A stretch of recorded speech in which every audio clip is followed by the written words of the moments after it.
Hey you guys, I'm so excited today to be harvesting the purple yam. I've grown this for a little over 2 years now and it's definitely time to dig it up. I'm really excited to see what it looks like. But just a little bit of information on yam for you guys. It is not the typical yam that most of us in America thinks about, which is basically a type of sweet potatoes. Yam, if you go to different parts of the world, they would not give you that same one, like a yam that we all know of in America. In fact, yam, it's actually, it's a root vegetable, but it tastes and looks nothing like the yam that we know of here in America. So there's different varieties of yam. There's a white one, there's a purple one, which is the one I'm growing. Yam mostly cannot be eaten raw. It does, the inside does, like, it's very sticky, slimy, gelatinous sort of a texture, but it can irritate your skin if you handle it raw when you're trying to grate it and cook it or something. But there is one variety that I know of can be eaten raw, and that is the Japanese variety. Now that variety, I would love to grow that one day. You can find them easily at Japanese, Korean, Asian grocery stores. So I like to grow things that I cannot buy. Also, purple is also, with the anthocyanin, it's so good for you. So even though I cannot eat this one raw, it is super beautiful to make like a congee, basically a grain-free congee or porridge. And it just looks beautiful, like a lavender color. And yam does not have any taste really. It's just like the starch that gets really sticky, a little bit slimy. It's a really good substitution for, as a grain-free congee. It is, really fast to cook to make like a thick congee, soupy stew kind of a food. And it's just so beautiful. Picture this purple lavender congee, right? So that's what I'm growing here. And I want to talk to you guys a little bit about how to grow this. This is a vine. It grows quite vigorously. This is my third try growing this yam, and I gotta say that this third time is a charm, because the first couple of times I tried to grow it in the soil, which the soil was more compacted. It was in like full sun. Those leaves just ended up burning, and it didn't get very tall, and the winter being out in the open totally killed it. So it is sensitive to the cold. However, if you get it, if you shelter it, grow it in a corner or near a wall or something, which like the brick walls or the house would have a little bit of heat that would, radiate and sort of keep the plant a little warm in the winter.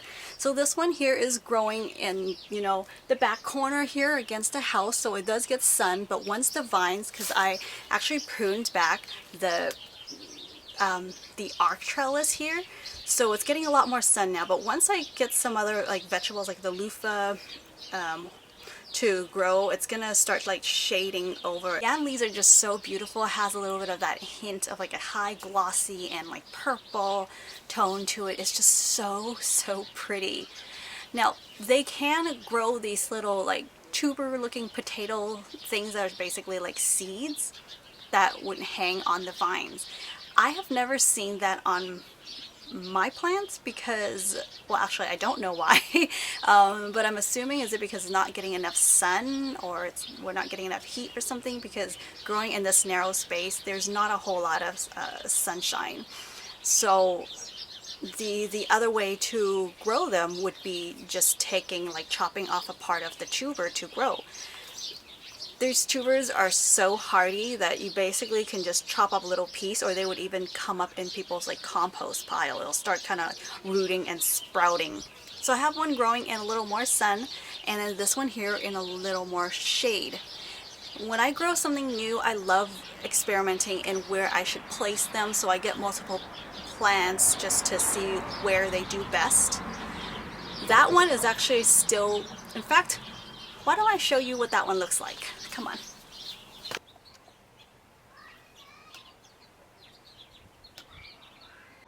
So let me just show you guys what this yam looks like when it's growing in a lot more sun.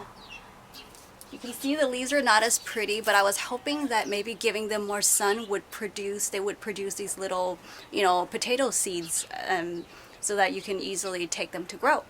But this one so far has not done so.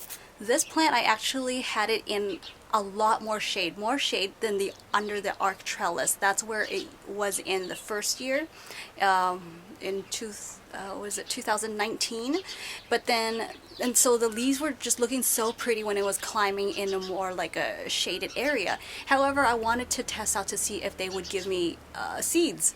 So I placed it in pretty much full sun, or as much sun as I can get here. This is probably the most sunny position in the garden year-round. So I had 2 tomato cages just inverted to stack up to double the height for this thing to climb on. And yeah, because in the winter the leaves are not looking as green, but also because of the sun it's getting a lot more like yellow tint to it. But it is still, you know, hanging on, is still growing really well. So I don't think I'm going to be harvesting that one yet. Let's go back, and I want to actually harvest the one under the arc trellis because the vine pretty much died back. When it comes to growing yam, give it well-drained soil. Just like, you know, growing root vegetables, you want them to have like more loose soil so it grows easier that way, finding its way, you know, all around underground. Also to give it well-drained soil so it wouldn't cause rotting issues, especially because these tropical plants do like a little more water. Now, when I talk about giving a little more water, I'm talking about just like your moderate, you know, watering like your vegetables. Just don't let them dry out completely. Keep it, you know, fairly moist. And in the winter, if you do try to keep them alive in the winter, I tend to cut back on watering a little bit with the tropical plants in the winter because that cold in the soil that makes the soil really wet is easy to cause the roots to rot. And to fertilize them, it's sort of like a general rule of thumb for me in this garden is to give them like the minimum things I would put in there are the worm castings, potting soil, because I don't really have that much compost. I don't have an actual like room that I can make compost. Basically the leaf scraps I have don't break down that fast, so I would get like potting soil, which has a lot of compost in there, rock dust, and then regularly I do, you know, fertilize them with like the Dr. Earth's fertilizer, or even sit them in water to do like a liquid fertilizing. So or even, you know, compost tea or worm casting tea diluted. Basically all the garden plants get those sort of treatments, and especially the root vegetables. I do want to increase a little bit more of the nutrients for them when they're growing.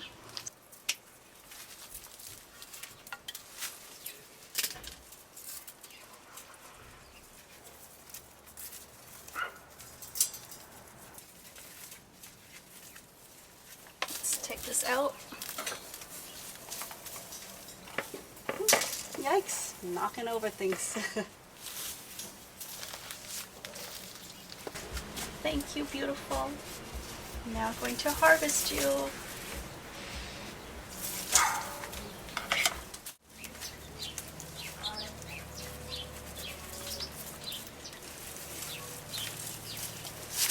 I mean, part of the great thing about growing in containers is that you really can just dump this out. I feel like I'll make a mess. Let's move out some of the soil.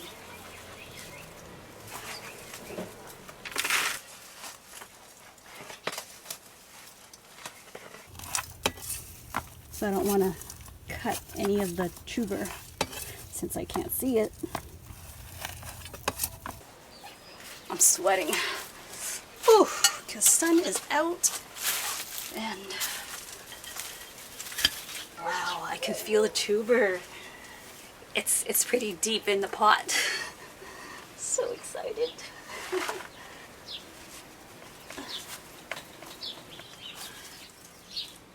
To make this easier, I'm just going to trim off the roots.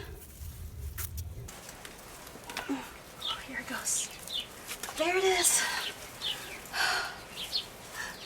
Woo!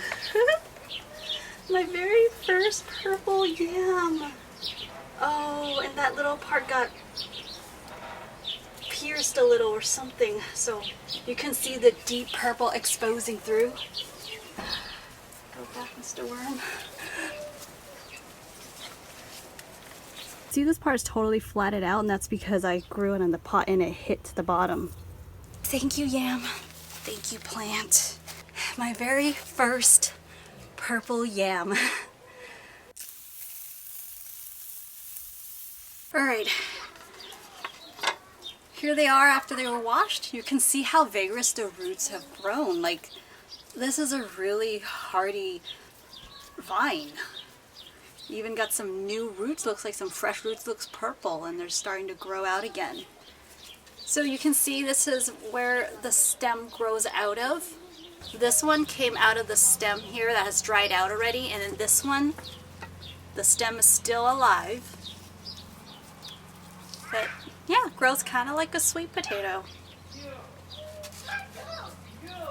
But the root's definitely a lot more like tough, stronger, a little thicker, and a little more fibrous.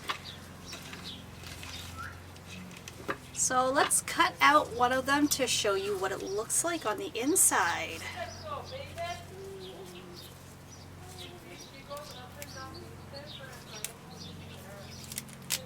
This one's just shaped like a sweet potato, doesn't it? Okay. So let's just cut this open. Wow, look how deep this purple is. It's so pretty. I usually see them a little more white on the inside, like an actual more lavender color.